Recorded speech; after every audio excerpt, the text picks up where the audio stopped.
مصطفیٰ کریم صلی اللہ علیہ وسلم سے کون سی چیز چھپی ہے؟ اس گورنر کے خواب میں میرے آقا تشریف لائے دوسرے دن اور کہا عبد الرحمن جامی فلاں اونٹ پر فلاں سامان میں چھپ کر مدینے آ رہا ہے، اسے روک دو۔ دوسرے دن گورنر گیا اور اسی اونٹ کی تلاشی لی، سامان میں وہ نکل آئے۔ کہا کہ میں نے کل آپ کو روکا تھا، آج پھر جا رہے ہو۔ آپ نے حکم عدولی کی، اس بنیاد پر آپ کو جیل میں ڈال دیا جائے۔ جیل میں ڈال دیا۔ گورنر کو یہ نہیں معلوم تھا کہ کس وجہ سے روکا جا رہا ہے۔ عبد الرحمن جامی جب جیل میں اندر تھے تو پھوٹ کر کے رونے لگے۔ ایک عاشق کے لیے سب سے بڑی گھڑی یہی ہے کہ اسے مدینے سے جدا کر دیا جائے، اس کی جان نکل جائے۔ یاد وطن ستم کی یادشت حرم سے لائی کیوں، اعلیٰ حضرت نے بھی یہی فرمایا ہے، پھر کے گلی گلی تباہ ٹھوکریں سب کی کھائی کیوں، دل کو جو عقل دے خدا تیری گلی سے جائے کیوں۔ مدینے میں اپنے گھر کی یاد آ جانا بھی اعلیٰ حضرت کہتے ہیں یہ ظلم ہے۔ مدینے میں اگر اپنا گھر یاد آ گیا یہ ظلم ہے۔ مدینے میں رہ کر کے اگر کسی کو اپنا وطن یاد آ رہا ہے تو عبد الرحمن جامی کو جیل میں رکھا گیا تو رونے لگ گئے، بے قرار ہو گئے اور پکارنے لگے میرے آقا کو، یا رسول اللہ رحم فرمائیں، کیا قصور ہے میرا؟ شریف مکہ گورنر مکہ کو حضور اکرم صلی اللہ علیہ وسلم نے خواب میں پوچھا تیسرے دن کیا کیا تو نے عبد الرحمن جامی کے ساتھ؟ کہا اس کو جیل میں بند کر دیا۔ کہا کیوں؟ کہا کہ پتہ نہیں 2 مرتبہ اسے روکا گیا، پھر بھی وہ جانے کی بار بار کوشش کر رہا ہے، اس لیے جیل میں ڈال دیا گیا۔ پتہ نہیں کون سی غلطیاں ہیں اس کی، کون سی خطائیں، میرے آقا آپ کے مدینے میں وہ نہیں آ سکتا۔ اللہ کے حبیب صلی اللہ علیہ وسلم نے جو فرمایا وہی بات مجھے عرض کرنی ہے۔ کہا کہ عبد الرحمن جامی کو اس لیے نہیں روکا گیا کہ وہ خطا کار ہے، اس لیے میں روک رہا ہوں کہ وہ آ کر میری قبر کے پاس ایک نعت سنانے والا ہے، اگر وہ سنایا تو مجھے اپنی قبر سے باہر آنا ہو۔ اللہ اکبر۔ یعنی میرے مصطفیٰ کریم صلی اللہ علیہ وسلم آج بھی غلاموں کی دستگیری فرماتے ہیں، آج بھی درد کا احساس میرے آقا رکھتے ہیں۔ امام بوصیری کے ساتھ کیا ہوا؟ فالج کے موقع پر جب آپ کو لقوہ مار گیا تب آپ نے قصیدہ بردہ لکھا تھا، مولا یا صلی وسلم دائما ابدا، 170 اشعار لکھے تھے۔ فالج ہوا تھا لقوہ، اور اس وقت بھی میرے آقا خواب میں تشریف لائے اور صرف ہاتھ ان کے جسم پر پھیر کر دعا کیا کہ اللہ تجھے شفا دے دے، اور جو تو نے میری تعریف میں قصیدہ لکھا لے میں اپنی چادر تجھے تحفے میں دیتا ہوں۔ چادر بھی عطا کی، اتنا دیا سرکار نے مجھ کو جتنی میری اوقات نہیں، یہ تو ان کا کرم ہے ورنہ مجھ میں تو ایسی بات نہیں۔ میرے کریم سے اگر قطرہ کسی نے مانگا دریا بہا دیے ہیں، دربے بہا دیے ہیں، اور اسی لیے میرے امام اعلیٰ حضرت نے سچ کہا ہے، کون دیتا ہے دینے کو؟ اس رب قدیر نے اتنی بڑی نعمتوں سے تمہیں نوازا، تمہیں اندازہ بھی نہیں ہے، اور اسی لیے رب تعالیٰ فرماتا ہے فَبِأَيِّ آلَاءِ رَبِّكُمَا تُكَذِّبَانِ، تم میری کون کون سی نعمتوں کو جھٹلاؤ گے۔ حاتم اصم ایک بزرگ ہے، حضرت حاتم خلیفہ ہارون رشید کے زمانے کے ہیں۔ خلیفہ ہارون رشید کے زمانے میں بادشاہ نے ایک مرتبہ ان کو طلب کیا اور پوچھا کہ کچھ نصیحت کیجیے آپ مجھے۔ وہ اکثر بڑے بڑے علماء کو دربار میں بلاتا اور نصیحت حاصل کرتا۔ حضرت حاتم اصم رضی اللہ تعالیٰ عنہ نے بادشاہ سے ایک سوال کیا کہ ہارون اگر تمہارے ساتھ ایسا ہو جائے زندگی میں اور پیاس کی شدت ایسی ہے کہ تم بلک رہے ہو، اگر تم کو کوئی ایک گلاس پانی دینا چاہے اور وہ پیسوں میں دینا چاہے، اور اس آدمی کے علاوہ کسی کے پاس پانی نہیں ہے، تم ایسی جگہ پر پہنچ گئے ہو جنگل میں یا صحرا میں، تو تم اس کو کتنے پیسے دے کر خرید سکتے ہو؟ ایک گلاس پانی وہ بہت بڑی قیمت لگا رہا ہے، تم کو اگر بہت شدت کی ضرورت ہے تو تم کتنا مال دے کر کے خریدو گے؟ خلیفہ ہارون رشید نے کہا میں اپنی آدھی سلطنت بھی دینے کو تیار ہو جاؤں گا ایک گلاس پانی، کیونکہ ضرورت ہے انسان کی، جان بچانا ہے۔ تو حاتم اصم نے کہا ٹھیک ہے، تمہیں پانی تو مل گیا، کبھی ایسا ہوا تمہاری زندگی میں تم نے پانی تو پی لیا، پیٹ بھر کر پی لیا، پیٹ بھر کر کے، لیکن پانی اب نکلتا نہیں ہے، باہر نہیں نکلتا پانی، کوئی صورت ہی نہیں ہے کہ تمہارا پانی باہر آئے، پیشاب بند ہو چکا ہے۔ کوئی ایک حکیم ایسا ہے جو تم سے یہ کہے کہ میں تیرے پیٹ کا پانی باہر نکال دوں گا تو تو اسے کتنی قیمت دے گا؟ ہارون رشید نے کہا اس کو بھی میں اپنی آدھی سلطنت دے دوں گا، میرا پانی نکالتا ہے۔ تو حضرت حاتم اصم نے فرمایا ہارون تیری پوری سلطنت کی قیمت ایک گلاس پانی کے برابر ہے، اگر نہ ملے تو آدھی سلطنت، اور مل جائے نکالنے کے لیے آدھی سلطنت، تو سوچ وہ رب ذوالجلال بغیر کسی قیمت کے روز تجھے پلاتا بھی ہے اور روز تیرے سے نکالتا بھی ہے۔ کتنی بڑی نعمت ہے تیرے لیے۔ میرے عزیزو، میں آپ کو ایک چیز بتاتا ہوں، میرے آقا صلی اللہ تعالیٰ علیہ وسلم نے اپنی امت کو سب سے زیادہ اگر دعائیں سکھائی ہیں تو وہ شکر کی دعائیں، شکر کی دعائیں تلاش کر لینا۔ یہ میرے مطالعے کے اعتبار سے میں آپ کو بتا رہا ہوں۔ آپ روزمرہ کی زندگی میں، روزمرہ کی زندگی میں جو چیز بھی کرتے ہیں اس میں اللہ کا شکر ہے۔ میرے آقا نے سکھایا، آپ کھانا کھانے کے لیے بیٹھ رہے ہیں، بسم اللہ پڑھ کر کے شروع کیے۔ کھانا ختم ہونے کے بعد میرے آقا نے سکھایا ہے، الحمدللہ الذی اطعمنا وسقانا وکفانا وجعلنا من المسلمین۔ کیا ہے؟ تمام تعریفیں اس اللہ کے لیے، شکر ہے اس مولا کا جس نے ہمیں کھلایا پلایا اور ہمیں ہدایت دیا اور مسلمان بنایا۔ کھانے کے بعد بھی میرے آقا نے یہی سکھایا، کھانے کے بعد تمہیں کرنا کیا ہے؟ یہی ہے۔ اچھا، اور نیند لگ رہی ہے، سونے کے وقت کہا بسم اللہ پڑھ کر کے سو جاؤ، لیکن سو کر کے اٹھتے ہو اگر نیند کھلتی ہے تو میرے آقا فرماتے ہیں یہ پڑھو، الحمدللہ الذی احیانا بعد ما اماتنا۔ الحمد سے ہی شروع ہے، تمام تعریفیں اس اللہ کے لیے جس نے ایک موت کے بعد مجھے دوبارہ اٹھایا ہے۔ ہاں، آپ کیا سمجھتے ہیں؟ نیند جو ہے موت کی بہن ہے۔ اگر کوئی سویا، مولا چاہے تو اس کی آخری نیند ہو سکتی ہے۔ بہت سارے ایسے ہیں جو سوئے اور پھر اٹھ ہی نہیں سکے۔ نیند کی حالت ایسی ہوتی ہے کہ وہ آدھی موت کے برابر ہے، اس کو خبر نہیں ہوتی، اسی میں وہ چلا بھی جا سکتا ہے۔ اور پھر جب تمہیں بیدار کرتا ہے مولا تو یہ نعمت ہے، بہت بڑی نعمت ہے کہ تمہیں موت کے منہ میں لے جا کر واپس لے آیا۔ جب بھی تم اٹھتے ہو میرے آقا نے فرمایا شکر بجا لاؤ۔ شکر ہے اس اللہ کا، تمام تعریفیں اس اللہ کی۔ بعد ما اماتنا، احیانا بعد ما اماتنا، ہمیں موت دینے کے بعد دوبارہ اٹھایا ہے، اس اللہ کا شکر ہے۔ سو کے اٹھو تو الحمدللہ۔ اتنا ہی نہیں میرے عزیزو، میرے آقا صلی اللہ تعالیٰ علیہ وسلم فرماتے کپڑا اگر پہن لیا تو بھی پڑھو الحمدللہ الذی کسانی ھذا۔ تمام تعریفیں اس اللہ کے لیے جس نے مجھے یہ جوڑا پہنایا۔ ہاں، ورنہ اگر مولا تعالیٰ نہ چاہے تو کسی جسم پر کپڑا بھی نہیں آئے گا۔ وہ روز تمہیں پہناتا ہے، تمہارے سطر کو چھپاتا ہے۔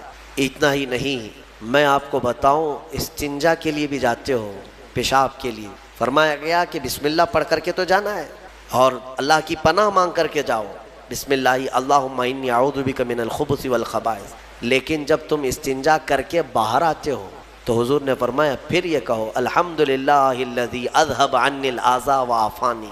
وہاں بھی شکر ہے۔ کس بات کا شکر ہے؟ تمام تعریفیں اس اللہ کی، اس کا شکر ہے جس نے اذیت دینے والی، تکلیف دینے والی چیز کو میرے جسم سے دور کیا۔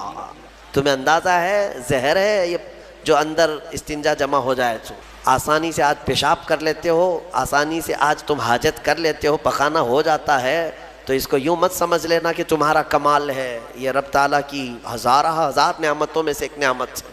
اگر پیشاب تمہارا رک گیا، کڈنی کام کرنا چھوڑ دیتی ہے، آج جاؤ ہاسپٹلوں میں دیکھو ڈائلیسس کی مشینوں پر کتنے مریض سوئے ہوئے ہیں۔ تمہیں پتہ ہے پیشاب اگر نہیں نکلتا تو آج کے زمانے میں نیا ایک علاج ہے، ڈاکٹرز کیا کرتے ہیں کہ پانی جو ہے یہ پیشاب پورا خون میں مل جاتا ہے اور زہر بنتا ہے جسم میں۔ اگر ایک دن پیشاب نہیں ہوا تو پانی تمہارا جسم میں بھر جائے گا، اسی کو کریٹینن کا لیول بڑھنا کہتے ہیں، زہر بھر جاتا ہے۔ اب اس کو نکالے کیسے؟ باہر آتا نہیں۔ ڈاکٹر اس کے لیے ڈائلیسس کی مشین اس کو لٹاتے ہیں، کیا کرتے ہیں بڑی موٹی موٹی 2 سوئیاں یہاں حلق میں ڈالتے ہیں گردن کے پاس، یا پھر ہاتھ سے ایک پائپ جسم کا پورا خون نکالتا ہے اور مشین میں ڈالتا ہے، اور مشین فلٹر کرتی ہے، دوسرے پائپ سے فلٹر کیا ہوا خون اندر جاتا ہے، اور جو پانی ہے وہ مشین نکال کر کے باہر ایک ڈبے میں پھینکتی رہتی ہے۔ میرے عزیزو، میں نے اپنی آنکھوں سے دیکھا ہے ایک بار ڈائلیسس کرنے کے لیے 4 گھنٹے لگتے ہیں، اور کئی مریض ایسے ہیں جن کو ہفتے میں 3 مرتبہ یہ کرنا پڑتا ہے، اور ڈاکٹر ان کو ایک بوتل پانی دیتا ہے، لمیٹڈ پانی پینا، پورے 2 دن میں 1 لیٹر سے زیادہ پانی مت پیو۔ اللہ، چاہ کر کے وہ پانی نہیں پی پاتے، چمچ سے پانی پیتے ہیں، ڈھکن سے پانی پیتے ہیں کہ زیادہ ہو گیا تو جسم میں نکلنے کی جگہ نہیں ہے۔ خیر، یہ تو ڈاکٹرز نے پیشاب نکالنے کے طریقے تو اپنا لیے میرے عزیزوں، لیکن اگر پخانہ نہیں نکلا تو اب تک اس کے علاج بھی نہیں ملتے۔ کھا لیا آپ نے، اگر یہ غلاظت نہیں نکل پائی تمہارے اندر تو پورے جسم میں یہ زہر بن کر کے پھیل جائے گا، موت کا سبب بن جاتا ہے۔ جب ہم بیت الخلاء میں جاتے ہیں اور پیشاب پاخانہ کر کے نکلتے ہیں تو تمہیں کیا لگتا ہے؟ میرے عزیزو، یہ اللہ کی ہزارہ نعمتوں میں سے ایک نعمت ہے کہ اذیت دینے والی چیز کو اس نے ہمارے جسم سے ہٹایا ہے۔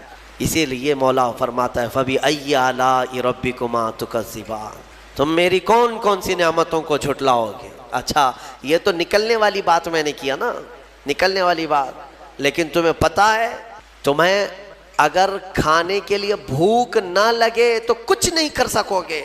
کھانے کی خواہش ہونا یہ اللہ کی نعمت ہے، بھوک لگنا یہ اللہ کی نعمت ہے۔ اچھا یہ بھی میں آپ کو بتا دوں، بھوک لگتی نہیں ہے کسی کو تو یہ مصیبت ہے، کھا ہی نہیں سکتا، بغیر بھوک کے وہ اندر لے بھی نہیں سکتا لقمہ۔ یہ رب تبارک و تعالیٰ کی طرف سے نظام رکھا گیا ہے، وہ بھوک لگتی ہے وہ کھاتا ہے۔ اور ایک بات میں بتا دوں، ایک بڑی بیماری ہے دنیا کی، بھوک تو بہت لگتی ہے، آدمی کھائے جاتا ہے لیکن پیٹ بھرتا نہیں، سیرابی نہیں ہوتی، شکم سیر نہیں ہوتا۔ یہ بیماری ہے ہیضے کی بیماری۔ اس بیماری میں حجاج بن یوسف مر گیا، ہاں بڑا گورنر تھا، جانتے ہیں بھوک اتنی لگتی تھی اس کو کہ ایک مرتبہ ایک گائے پوری ذبح کر کے بھون کر کے اس کو کھلائی گئی، پیٹ نہیں بھرا، خواہش ابھی بھی باقی ہے، بھوک ابھی بھی ہے، اور کچھ کھلا دو اور کچھ کھلا دو۔ اس کو پھر انڈے کھلائے گئے، مرغیاں کھلائی گئی، اتنا کھلایا گیا کہ پیٹ پھٹ گیا اور زہریلا ہو گیا۔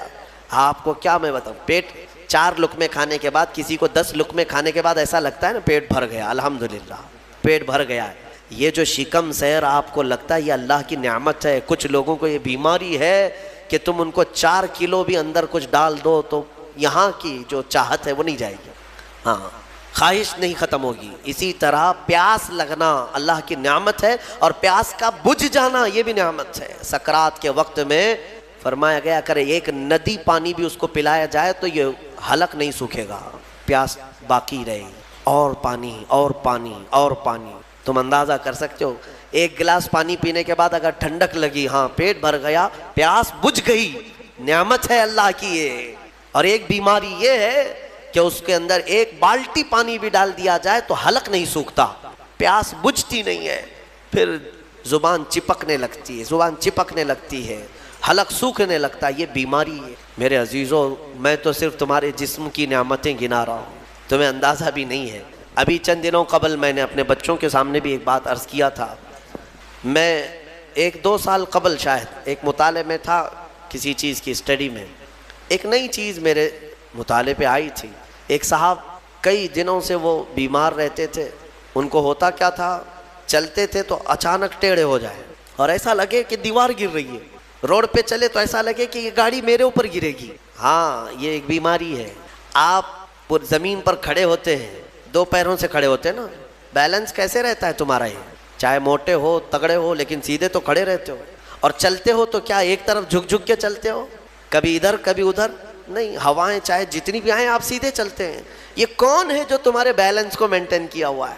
صرف 2 ٹانگوں پر تمہارے پورے وزن کو کس نے قائم رکھا ہے؟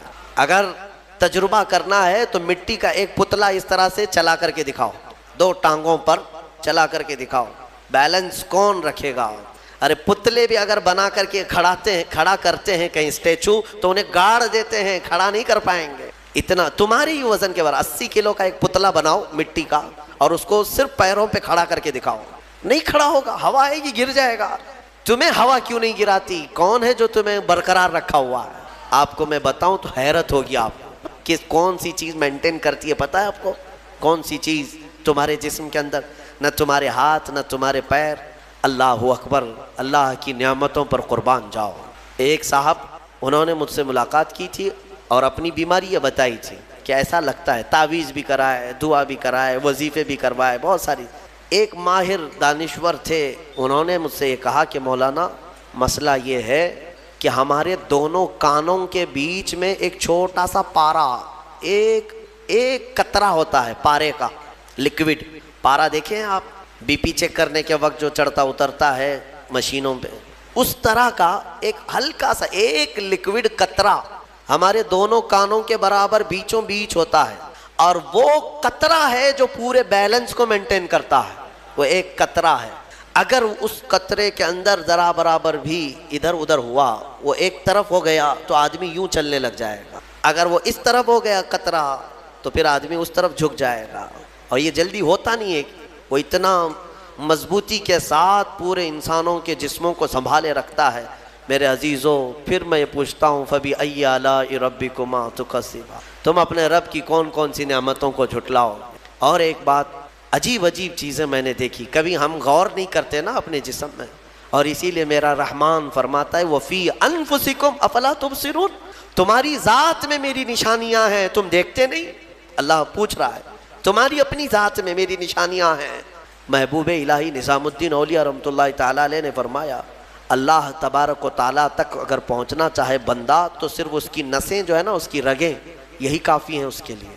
ہاں میرے عزیزو، آج بھی ڈاکٹرز یہ کہتے ہیں کہ تمہارے جسم کے اندر کی نسیں اگر کھول کر کے پھیلا دی جائیں تو 10,000 کلومیٹر تک پھیل جائیں گی، یعنی تقریباً ایک دنیا گھومنے کے برابر۔ اتنی نسیں تمہارے جسم کے اندر ہیں کہ اگر ان کو کھول کر کے پھیلا دیا جائے تو اتنی لمبی ہو۔ کون ہے جو یہ سارا مینٹین کیا ہوا ہے؟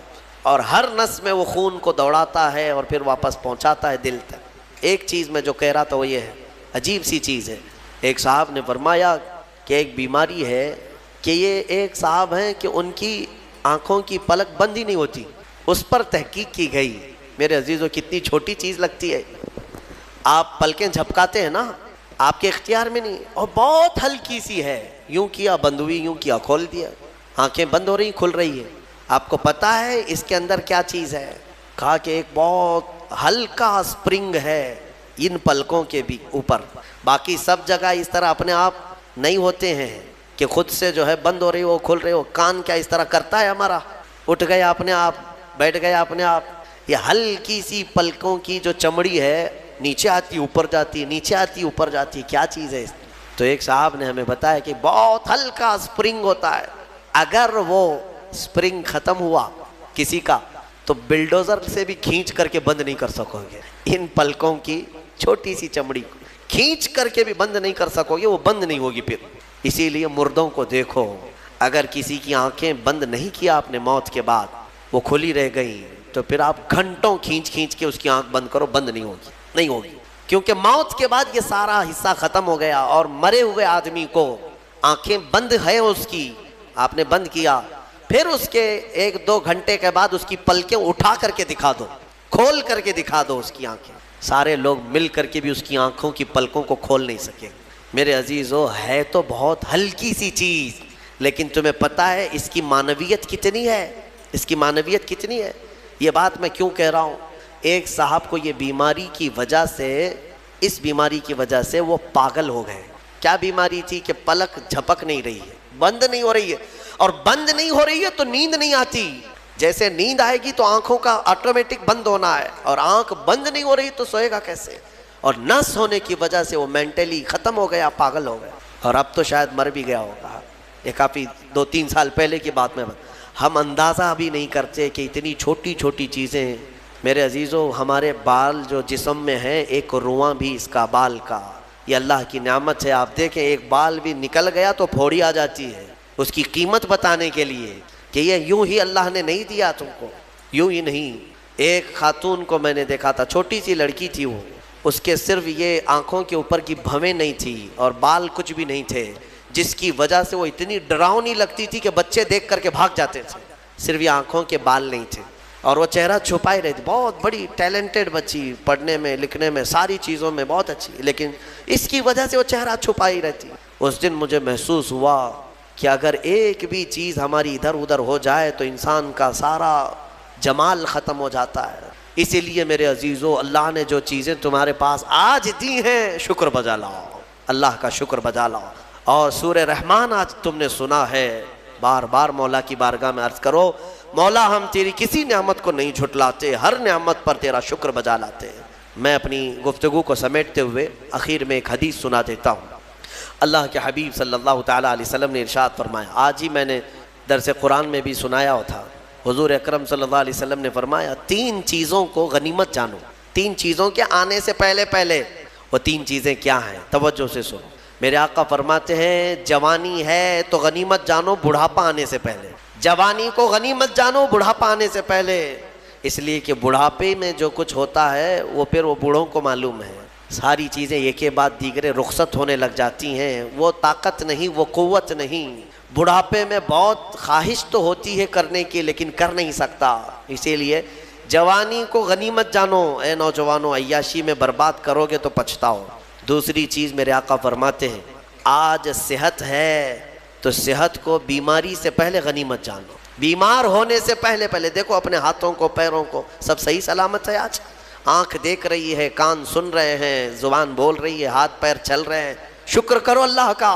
اس لیے کہ ہم نے دیکھا ہے چند دنوں کے بعد ایسی بیماریاں جکڑ لیتی ہیں، سجدہ کرنا چاہتا ہے لیکن پیر مڑتے نہیں، پیر جام ہو گئے، رکوع کرنا چاہتا ہے کمر جھکتی نہیں۔